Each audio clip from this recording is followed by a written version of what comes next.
guys! This is Mama Lou. Welcome back to my YouTube channel!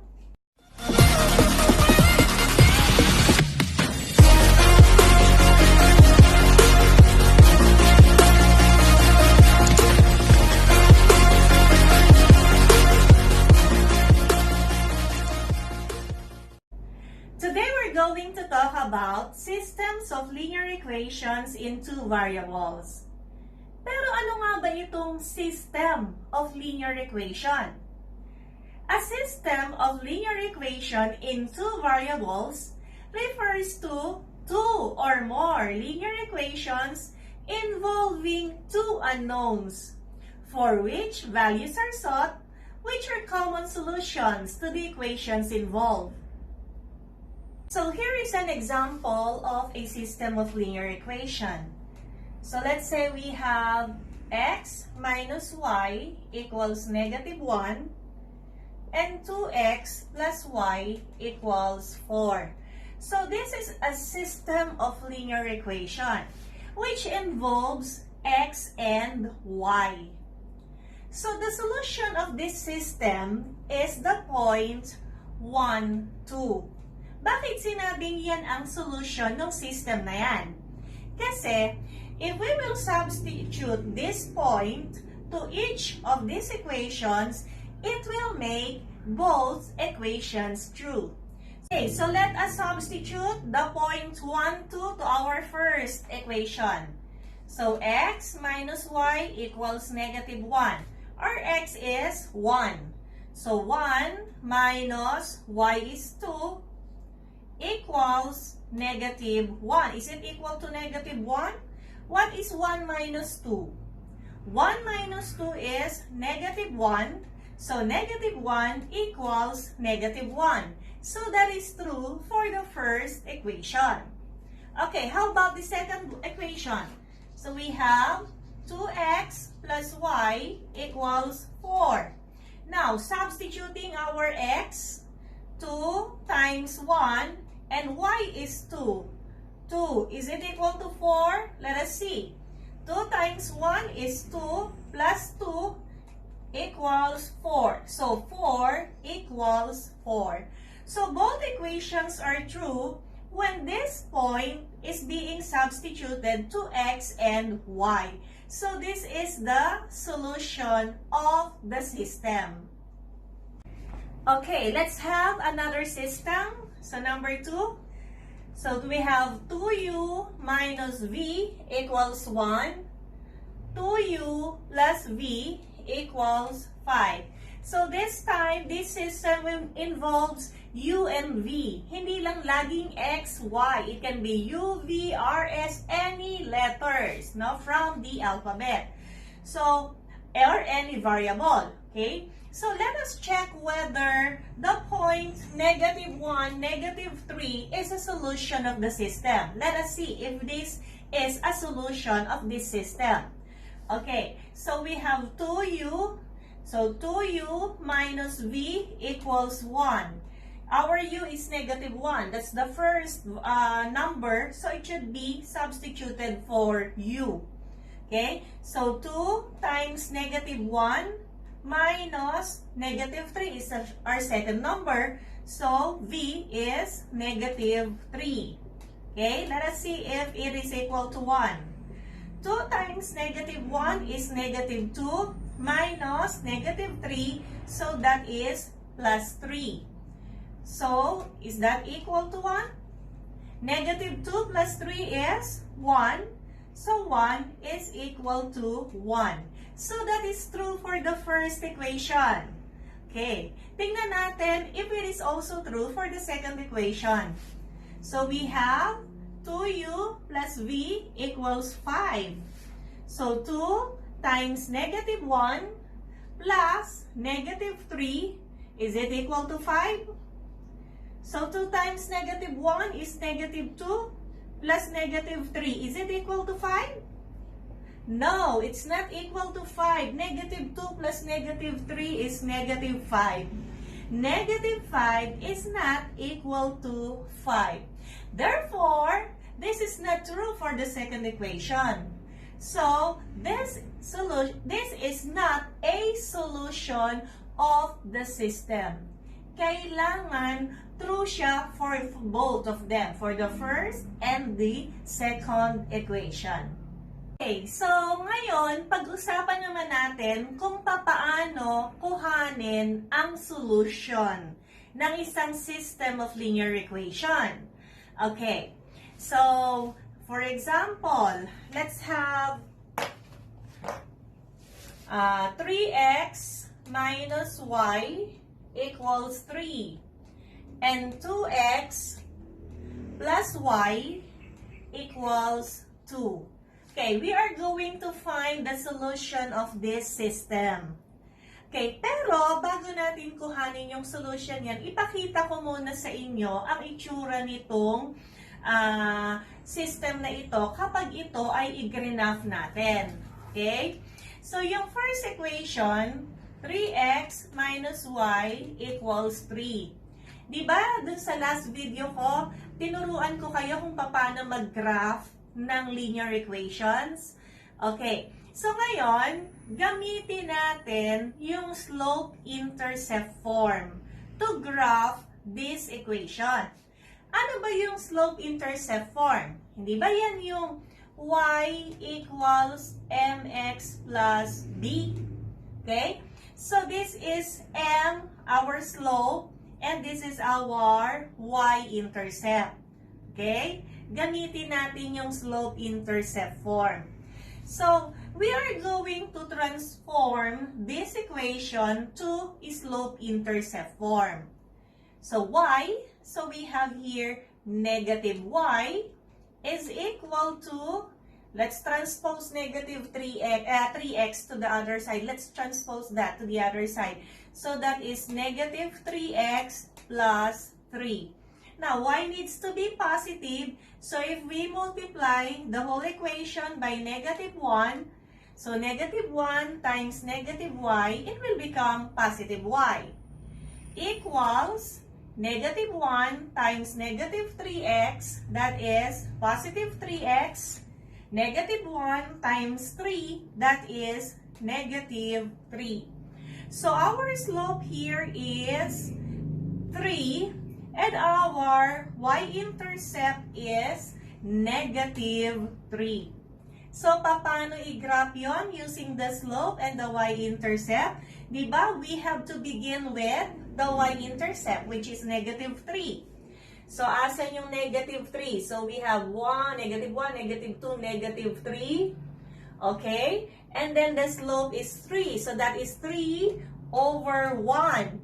We know that the slope is the ratio of rise over run. So, we rise from this point, from the y-intercept, we rise ng tatlo. 1, 2, 3, and then we run to the right side. Okay, so there's the other point. So, we have the graph of the given equation.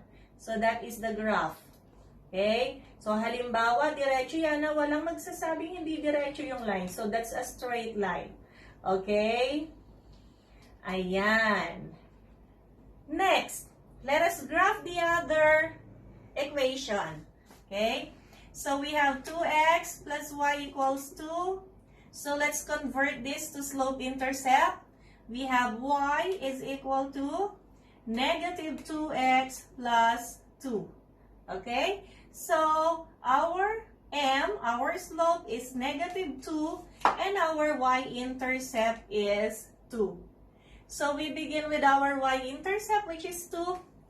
We have 1, 2, okay?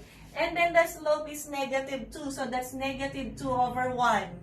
So, since that is negative, you can go down 2 units, no?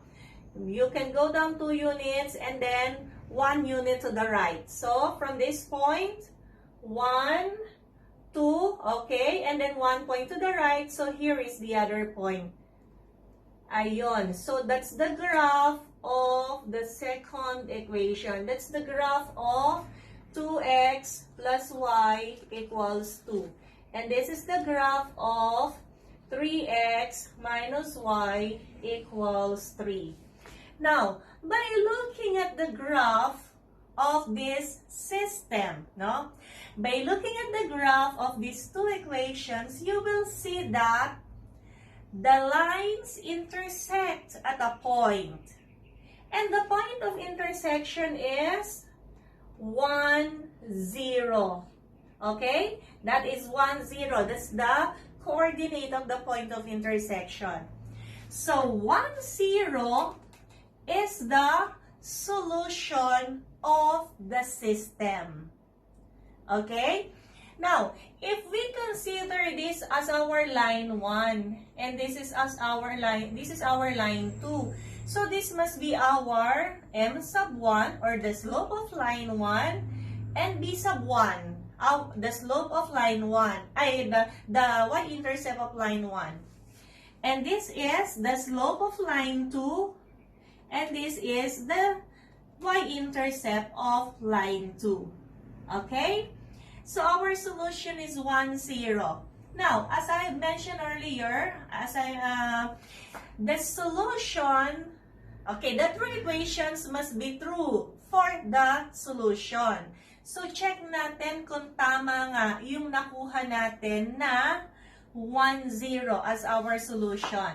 So, the first equation is 3x minus y equals 3.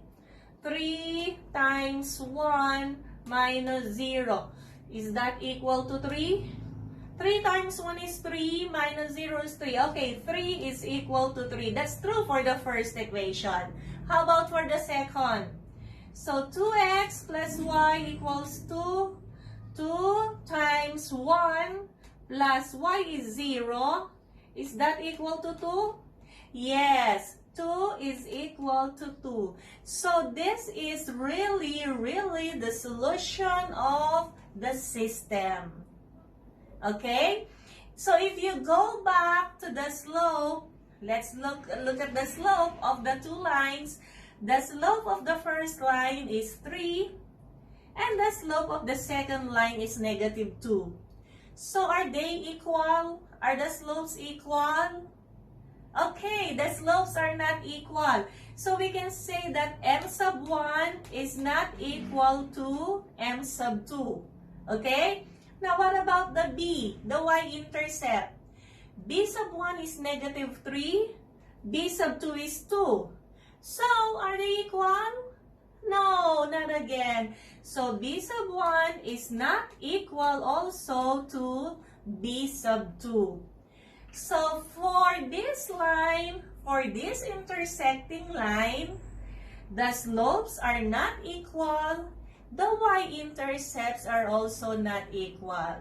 So, ano ang tawag natin dun sa system?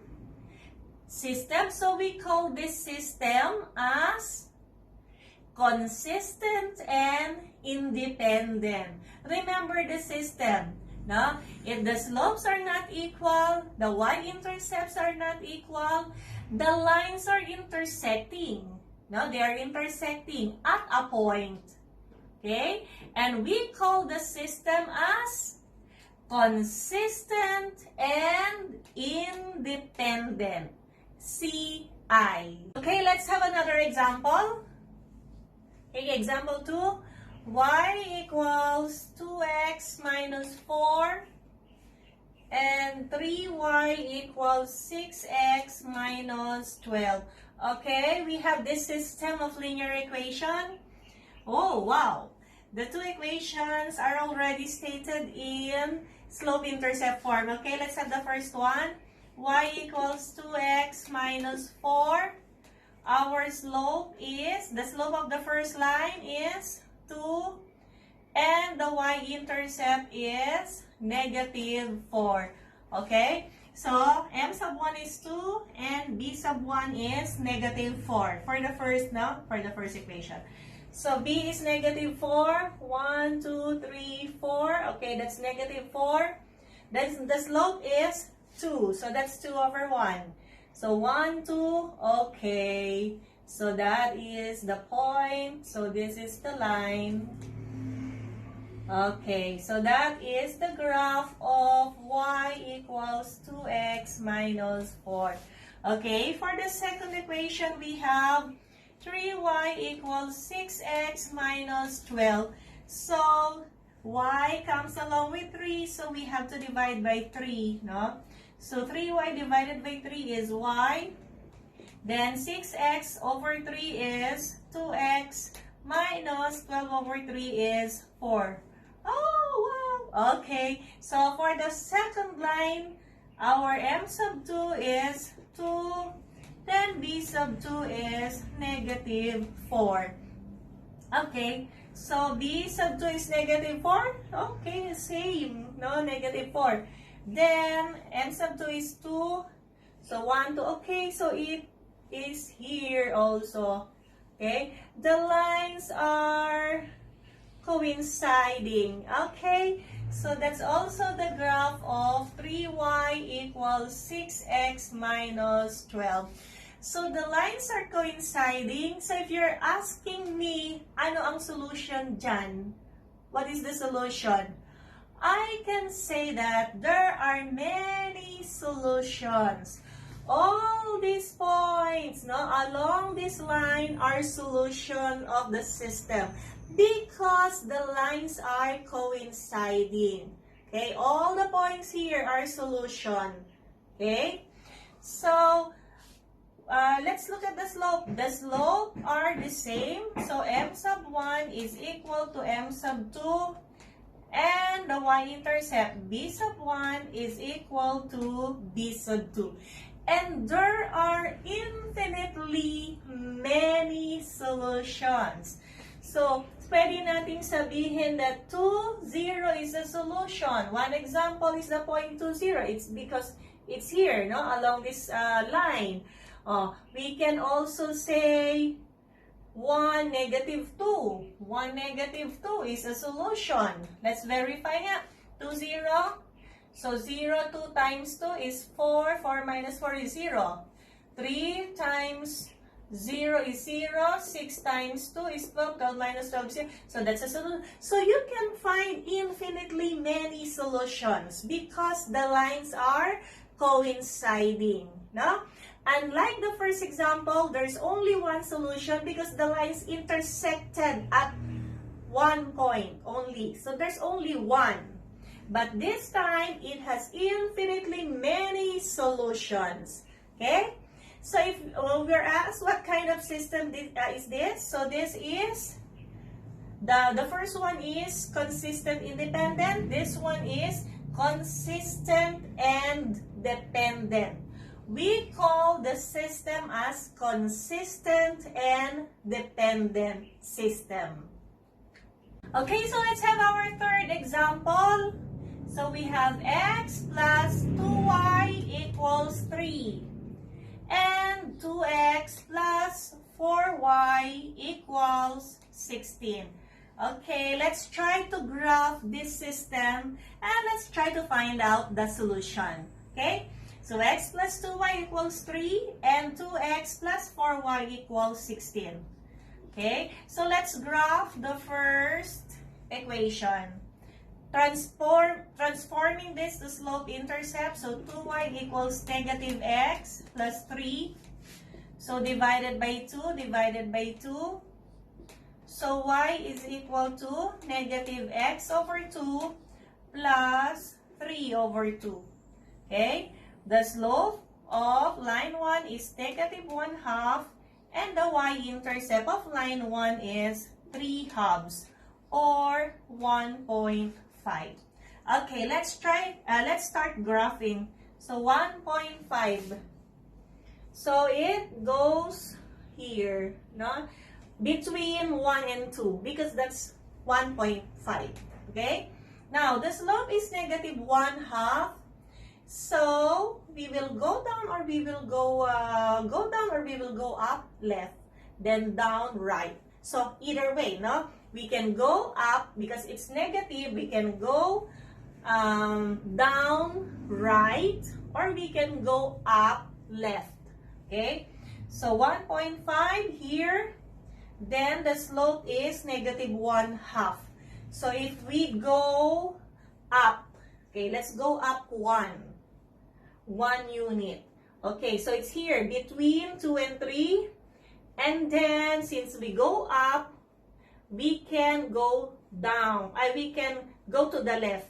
Okay, left. So, 2 to the left. 1, 2. Okay. So, there's the other point, no? Pwede rin namang, since that is negative, we can go down and then right. So, we can go down 1 unit and then right 2 units. 1, 2. Okay? Still, it will lie on the same line. Okay? Same line pa rin yan. Okay? Let's say it's straight line. It is a straight line. Just believe that it is a straight line. Ayan, straight line. Anyway, in your notebooks, you can use a ruler. Okay? Next equation, we have 2x plus 4y equals 16. So, 4y equals negative 2x plus 16. Divided by 4, divided by 4. So, y is negative 2x over 4 plus 4. Or, m sub 2 is negative 2 over 4. That's reduced to negative 1 half. Okay? Negative 1 half or negative x over 2. And our b sub 2 is 4. Okay? So, b sub 2 is 4. Positive. 1, 2, 3, 4. Okay? Our slope is negative 1 half. So, we can go up 1 and then go to the left 2. Okay? So, 1, 1, 2. Okay. Or, go down 1, and then to the right 2. 1, 1, 2. Okay, same. No? That's the same line. Okay, what happened to the line? Oh, they do not meet. The lines do not meet. And if I extend, will they meet? No, they will not meet no matter how far they are drawn. So we can say that the two lines are parallel. Okay? They do not meet. They will not meet. Hindi sila magtatagpo. Out. They do not meet. They will not meet no matter how far they are drawn. Okay, so the lines are parallel. So if they do not meet, there's no point of intersection, they do not coincide, they are parallel, there is no solution. Okay? There is no solution for this system. Okay? How do you call this system na walang solution at saka yung graph ay parallel?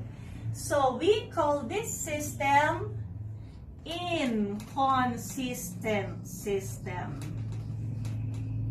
Okay? Let's look at the slope. Are the slopes the same? I know this is 1. Okay. M sub 1 is negative 1 half. M sub 2 is negative 1 half. So the slopes are equal. Okay? What about the y-intercept? 1.5, 2. Okay, the y-intercepts are not equal. So we call the system inconsistent. The slopes are equal, the y-intercepts are not equal. Okay guys, so I hope you learned something from today's video. So sana, lagi nyo pa rin panonoorin ang mga videos ko at maraming salamat. Bye!